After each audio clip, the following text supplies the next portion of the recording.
ओम नमः शिवाय। ज्योतिष सागर में आप सबका स्वागत है। कई बार ऐसे केसेस आते हैं जहाँ पे कुछ लोग सोचते हैं कि उनके ऊपर या तो किसी ने कोई जादू टोना करवा दिया है, कोई ब्लैक मैजिक करवा दिया है, या कोई ना कोई नकारात्मकता उनको घेरे है। क्या ये सब चीज़ें होती हैं, नहीं होती हैं?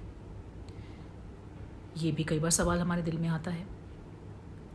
देखिए, इस सृष्टि में ऐसे बहुत से रहस्य हैं जिन्हें हम जानते नहीं, और जिन्हें हम जानते नहीं, कई बार उस पर हम विश्वास नहीं करते।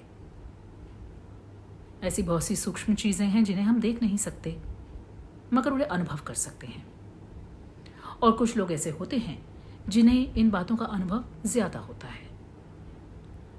तो आज इस वीडियो में हम देखेंगे कि जन्म कुंडली में ऐसे कौन से योग हैं, ऐसी कौन सी प्लेसमेंट्स हैं जो हमें ये बता सकती हैं कि किसी व्यक्ति पे ब्लैक मैजिक या किसी नकारात्मक ऊर्जा का होना ऐसा पॉसिबल है कि नहीं है, या किन्हें ज़्यादा पॉसिबिलिटीज़ हो सकती हैं। तो आइए जानते हैं इस वीडियो में ऐसे कॉम्बिनेशंस जिनमें ऐसी चीज़ें होने का ज़्यादा अंदेशा रहता है। जन्म कुंडली का अष्टम भाव, जो कि एक बहुत ही सीक्रेटिव भाव है, और उतनी ही सीक्रेटिव है स्कॉर्पियो राशि यानी वृश्चिक राशि। तो आपको अपने जन्म कुंडली का अष्टम भाव यानी 8th हाउस और स्कॉर्पियो राशि यानी कि वृश्चिक राशि को देखना है अपनी कुंडली में। यदि आपके जन्म कुंडली के अष्टम भाव में राहु, केतु, शनि, इन तीनों में से कोई भी ग्रह बैठे हों, या इस भाव को दृष्टि दे रहे हों, या युति करके बैठे हों, तो ऐसी सिचुएशन में उस जातक पर ब्लैक मैजिक या नकारात्मक ऊर्जा का होना पॉसिबल हो सकता है। आपको वृश्चिक राशि को भी देखना है।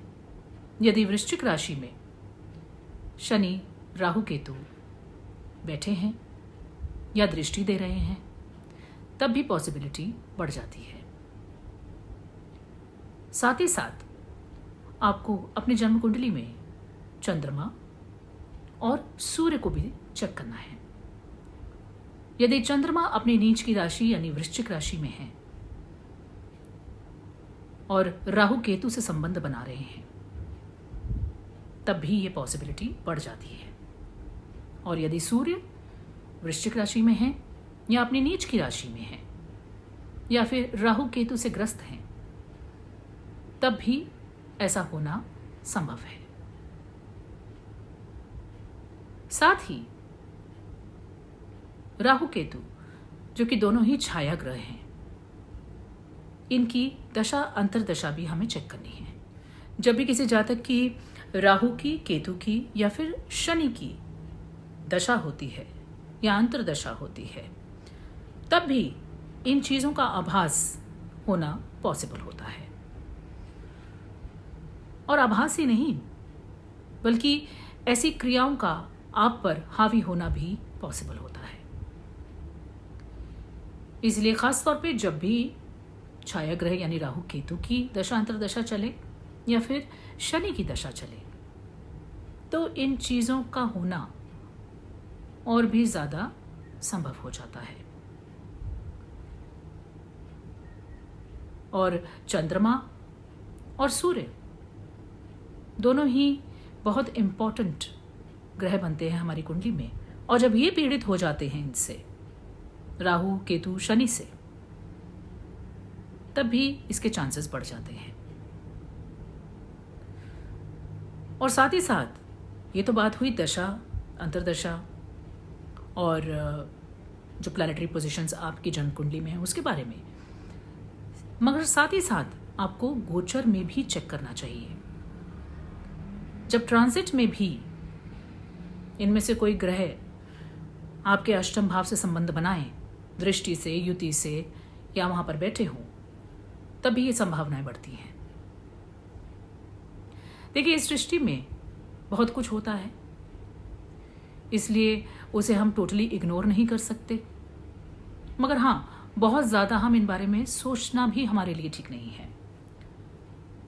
लेकिन यदि किसी जातक को ऐसी पॉसिबिलिटीज लगती हैं, ऐसे आभास उसे हो रहे हैं, ऐसे एक्सपीरियंसेस उस व्यक्ति को हो रहे हैं, तो ऐसे में अपनी कुंडली का अध्ययन कराना इम्पॉर्टेंट हो जाता है।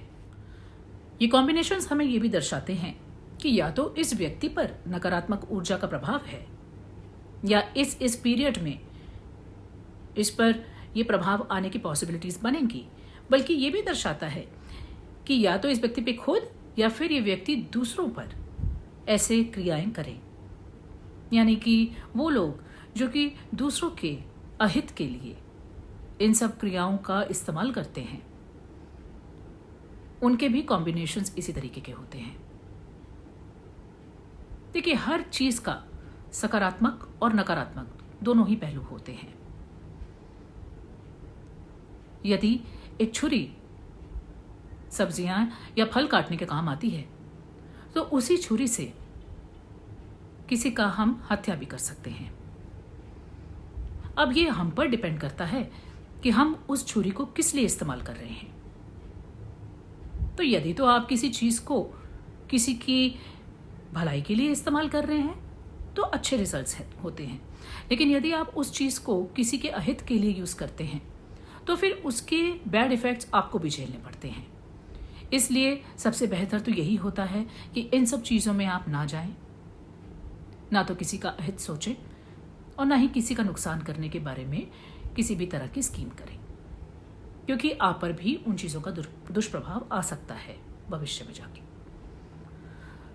तो ये तो थे कुछ कॉम्बिनेशंस जिनके कारण एक व्यक्ति पर नकारात्मक ऊर्जा का प्रभाव बन सकता है। और ऐसे बहुत से उपाय भी होते हैं और स्पिरिचुअल प्रैक्टिसेस भी होती हैं जिनकी मदद से हम ऐसे प्रभावों से बच भी सकते हैं। तो जब भी आपको ऐसा लगे कि आप कुछ ऐसा एक्सपीरियंस कर रहे हैं, तो ऐसे में अपनी कुंडली का विश्लेषण अवश्य कराएं। तो ये था मेरा छोटा सा वीडियो नकारात्मक ऊर्जाओं को लेकर।